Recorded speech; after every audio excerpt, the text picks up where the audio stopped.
출애굽기 17장 8절에서 16절 말씀인데요. 오늘 버팀목이라는 제목으로 하나님 말씀 나누겠습니다. 그 부부간의 사랑을 비유하는 말 가운데 비익열리라는 말이 있습니다. 이 비익조라고 하는 새하고 열리지라고 하는 나무를 합친 말인데 이 말 자체가 그 당나라 때 시인이었던 백낙천이라는 사람이 지었던 장한가에 나온다 그래요. 여기에 나오는 비익조 그리고 열리지, 특별히 우리 열리지 같은 경우는 아마 지역 관광을 하면서 보신 분들도 있을 텐데 그 리라고 하는 열리지의 리라고 하는 게 이제 결이라는 뜻을 가지고 있는데 서로 다른 나무가 뿌리가 다른 나무가 자라다가 가지가 이제 그 공중에서 같이 만나서 한 결로 그냥 하나의 가지처럼 연결이 돼 버리는 겁니다. 그게 열리지라고 하는데 정말 신기한 것이죠. 우리가 이 부부를 이야기할 때 서로 다른 환경에서 자라다가 결국 두 사람이 만나서 한 몸을 이룬다고 그러잖아요. 그래서 열리지는 우리가 기독교적으로 볼 때 그 어떤 부부로서의 어떤 그 모습, 한 몸이 되라고 말씀하셨던 하나님의 말씀과도 굉장히 유사한 그런 부분이 있어요. 그래서 열리지라고 하는 걸 통해서 부부의 사랑을 많이 이야기를 합니다. 그리고 그 또 하나가 이제 비익조라고 하는 새인데 이것도 마찬가지로 이건 전설의 새예요. 실제로 있는 새가 아니라 전설의 새인데 이 새는 눈도 하나고 날개도 하나예요. 암수가 다 이렇게 눈도 하나고 날개도 하나다 보니까 혼자서는 날 수가 없고 혼자서는 제대로 볼 수가 없습니다. 그래서 이 두 마리의 새가 암과 수가 만나야만이 두 개의 날개를 가지고 하늘을 날 수가 있고 또 좌우를 제대로 볼 수가 있다. 그래서 결국 이 비익조 같은 경우도 둘이 만나서 상호 협력을 해야만이 온전한 모습을 갖출 수 있다라고 해서 그 비익조 그리고 열리지 이 두 가지를 가지고 이제 부부의 금술, 부부의 사랑을 이야기를 할 때 많이들 사용을 합니다. 인간이 만들어낸 말 중에 가장 아름다운 말이 이제 사랑이라고들 많이 하는데 지금 이 사랑을 완벽하게 보여주고 있는 것이 바로 비익조와 또 열리지 이 두 가지의 모습이라고 볼 수가 있습니다. 여기서 우리에게 주는 교훈 중에 하나가 뭐냐면은 인간은 홀로 존재할 수 없는 치명적으로 약점을 가지고 있는 그러한 존재라는 것입니다. 서로 연합해야 되고 또 서로 함께 해야만이 살 수 있다. 그 약점을 극복하는 방법은 자기 날개를 더 열심히 하는 게 아니라 좌의 날개를 가지고 있는 사람은 우 날개를 만나야 되는 거예요. 자기 혼자서 한쪽 팔만 가지고 수련해서 되는 게 아니라는 거예요. 인간은 그 약점을 항상 인정을 하고 함께 협력할 수 있는 지혜들을 우리가 찾아야 한다는 것입니다. 사람들 가운데는 협력의 이런 그 지혜가 없는 분들이 너무 많아요. 자기 혼자서 모든 걸 다 하려고 하고 그리고 협동하고 함께 할 때에 굉장히 그걸 버거워하는 분들이 있습니다. 그건 여러분들 스스로가 자기 자신을 너무 모르는 거예요. 그리고 우리가 인간이라고 하는 그 부분은 항상 이 약점, 하나님이 교회를 만드신 이유가 있어요. 굳이 왜 이 교회를 만듭니까? 각자 알아서 믿지. 그렇잖아요. 그 무교회주의자, 우찌무라 간조의 그 무교회주의라는 것도 정말 사막 수도사들처럼 정말 개인적으로 정말 그 수련이 가능한 사람들은 모르겠어요. 혹시라도 될까? 근데 어지간한 우리 한 사람 한 사람은 약합니다. 서로가 붙잡아주고 격려하지 않으면 다 쓰러져요. 2016년에 있던 사람이 2017년에 사라집니다. 그게 우리의 모습이에요. 이걸 인정하고 서로가 합력하고 서로가 힘을 모아야 돼요. 그러지 않고 나 혼자의 신앙으로 내가 설 수 있다. 무교회주의를 외치는 사람들은 너무 무책임한 말을 하는 거예요. 그 사람은 어떻게 하든지 서 있을지 몰라도 다른 사람은 안 그렇습니다. 우리가 그나마 11시에 정해놓은 시간에 이렇게 만나서 같이 예배하고 같이 밥을 먹고 교제하는 이 시간을 가지고 우리의 믿음도 조금씩 쌓여져 가는 거지. 11시 예배가 없어져 버리고 교회가 없어져 버리고 여러분들 스스로 신앙생활하라고 하면 맡겨버리면 우리는 그렇게 제대로 서 있을 수 없어요. 1년 지나고 나면 다 불신자와 방불한 모습으로 우리가 서 있을 수도 있습니다. 이런 걸 보면 신앙이라고 하는 것은 반드시 치명적인 약점, 인간으로서의 약점을 인정해야 돼요. 그래서 우리가 교회 공동체 그리고 신앙생활을 할 때 서로를 의지하고 서로에 대해서 우리가 믿고 같이 함께하는 지혜를 가지고 나아가야 돼요. 우리가 전도서 4장 12절에 보면은 한 사람이면 패하겠거니와 두 사람이면 능히 당하나니 삼겹줄은 쉽게 끊어지지 아니하느니라. 그죠? 한 줄의 실은 금방 끊어집니다. 그러나 그것이 두 겹, 세 겹 이어지면 강하거든요. 우리의 삶이 이렇게 서로 연결이 될 때, 성도의 교제를 통해서 연결이 될 때 더 강해져요.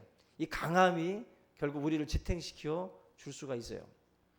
전도서 이 지혜자가 말씀하는 것은 바로 협력이라고 하는, 혼자서는 실패하기 쉽고 넘어지기 쉽습니다. 그래서 우리가 필요한 게 곁에서 함께 기도해주고 걱정해주고 또 덜어주고 할 수 있는 사람들이 우리에게는 필요합니다. 여러분들, 독거노인들이 왜 그렇게 무기력해지고 왜 그렇게 힘들어합니까?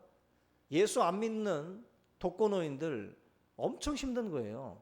우리가 혼자서 말없이 방 안에 혼자서 그걸 몇 날 며칠을 그렇게 생활한다라는 것은 사람으로 하여금 굉장히 소외감도 찾아오고요. 너무 쓸쓸해지는 거예요. 그러면은 이게 있던 힘도 다 빠져버려요. 다 빠져버립니다. 이제 교회 생활을 하시는 분들은 그래도 교제가 있고 함께 나누는 거죠. 우리 어제 그 민준호 집사님이 그런 말씀을 했어요. 전도하시면서 그런 말 하시는데, 내가 교회 생활을 7, 8년을 했는데 교회 다니면 치매가 없다고. 우리 교회 분들 다 연세도 있으신데 치매가 없으시다고 하면서 막 전도를 하신대요. 막 그렇게 같이들 교제 나누고 같이 나눔이 있으니까. 맞는 말이죠. 혹가다 있을 수도 있어요. 예외는 있어. 그런데 대부분은 그래도 같이 나누니까, 얘기를 말벗이 있고 같이 걱정해주고 같이 기도해주니까 거기에 그래도 힘이 있는 거예요. 우리 여러분들이 상호 협력의 지혜가 반드시 필요합니다. 용기를 줘야 할 사람, 옆에서 기도해 줘야 될 사람, 붙들어 줘야 할 사람이 누굽니까? 바로 옆에 있는 사람이에요. 아멘. 여러분 옆에 계신 분이 바로 그 사람이에요. 버팀목이 되어줘야 될 사람은 서로가 버팀목이 돼주셔야 돼요. 제가 시골 그 묘소를 갔다가 그 전봇대가 이렇게 서 있는데 전봇대 옆에 전봇대가 이렇게 또 버팀목이 돼서 이렇게 묶어놓은 전봇대를 봤어요. 그래서 사진을 한번 찍은 적이 있는데, 근데 그 버팀목을 보면서 대각으로 누워 있는 게 서 있는 쪽에 이렇게 의지하고 있는 것처럼 보여요. 그죠? 그런데 가만히 또 보면 이게 기대고 있지만 기대고 있는 게 꼭 기대고 있는 것만은 아니에요. 수직으로 서 있는 걸 또 받쳐주기도 해요. 이게 굉장히 의미가 있더라고요. 우리의 그 신앙생활이라고 하는 것이 서로가 버팀목이 함께 대주는 거예요. 함께. 내가 누군가를 붙들어주고 내가 누군가를 위해서 기도해 준다고 해서 내가 언제나 그 사람을 항상 이렇게 케어한다라고 해서 내가 항상 그 사람을 이렇게 뭔가 이렇게 세워주는 입장이라고만 생각하면 안 돼요. 내가 저 사람 버팀목이라는 것은 쓰러지지 않게도 해주지만 바르게 잘하게도 해주는 거예요. 그죠? 근데 버팀목 역할을 해주시는 분들은 자기가 누군가를 세우고 버티게도 하지만 자기 자신을 또 지탱시켜주는 그러한 부분도 있다는 것을 아셔야 돼요. 함께 상호작용이 있는 것이지 절대적으로 내가 누군가를 언제나 저 사람을 세워주는 입장에 있는 것만은 아니다. 함께 함으로 해서 서로에게 유익함이 있다는 것입니다. 여러분들 서로가 정말 병풍처럼 뭐 바람을 막아주고, 그죠? 방풍님처럼 그런 어떤 이런 그 스모그도 막아주고 막, 그죠? 미세먼지도 막아주고 여러 가지의 역할들을 이렇게 쫙 펼쳐서 해주는 것처럼 우리 서로가 그런 존재가 되어야 할 줄로 믿습니다. 실제적으로 뭐 우리의 영원한 버팀목은 예수님이죠. 그건 뭐 당연한 거고, 그죠? 예수님이 우리의 버팀목이 되십니다. 하지만 신자는 서로 또한 버팀목이 돼 주셔야 돼요.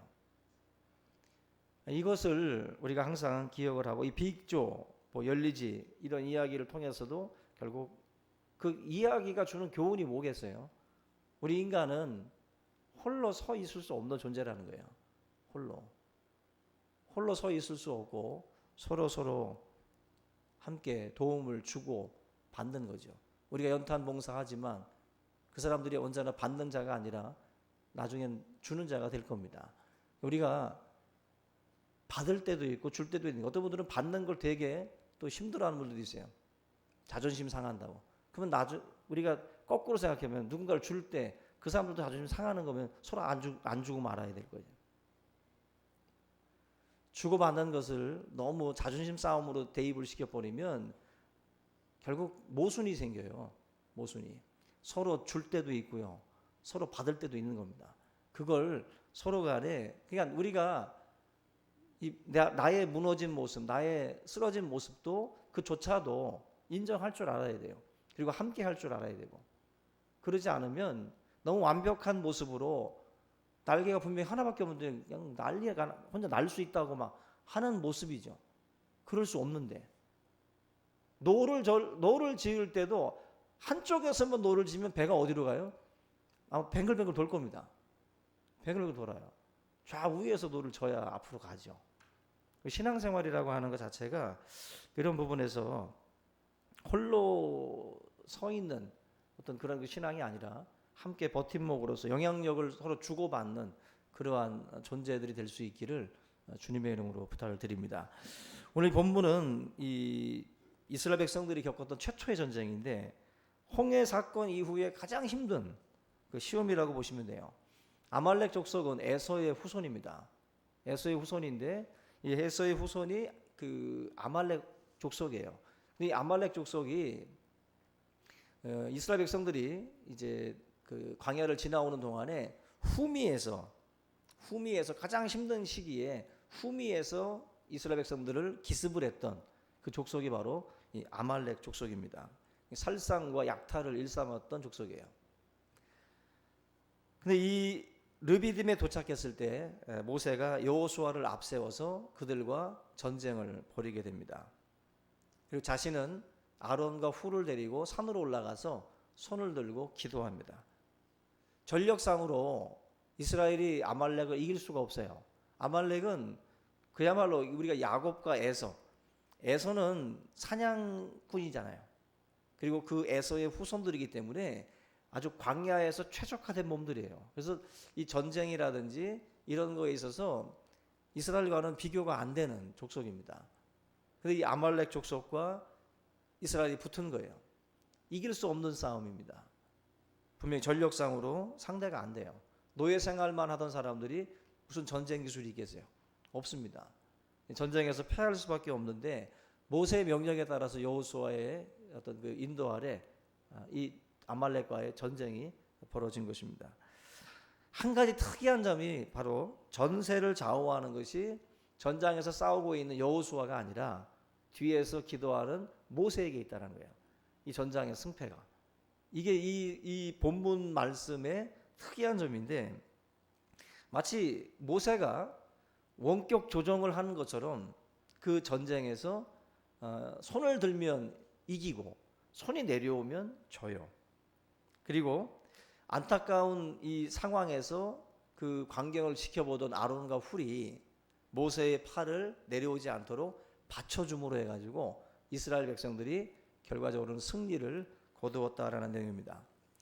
절대로 불가능한 싸움이지만 그들이 이 상황에서 승리를 거두는데, 이게 굉장히 신학적으로도 의미가 있는 그 사건이고 본문인데, 이 장차 광야를 지나가는 이스라엘 백성들이 승리할 수 있는 비결을 단적으로 보여주는 사례예요. 어떻게 해야 승리할 수 있고 어떻게 해야 이길 수 있는가를 보여주는 것인데, 첫째가 모세처럼 기도해야 되고 또 아론과 훌처럼 협력해야 돼요.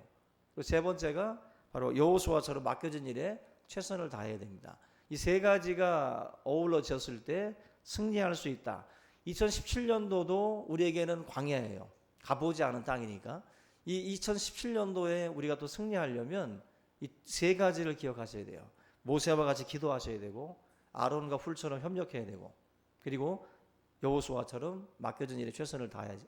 그 다해 나갈 때 승리가 있다라고 말씀을 합니다. 근데 이 본문에서 한 가지 의구심이 아마 드는 게 뭐냐면, 우리가 기도할 때 손을 들고 꼭 기도합니까? 아니잖아요. 그죠?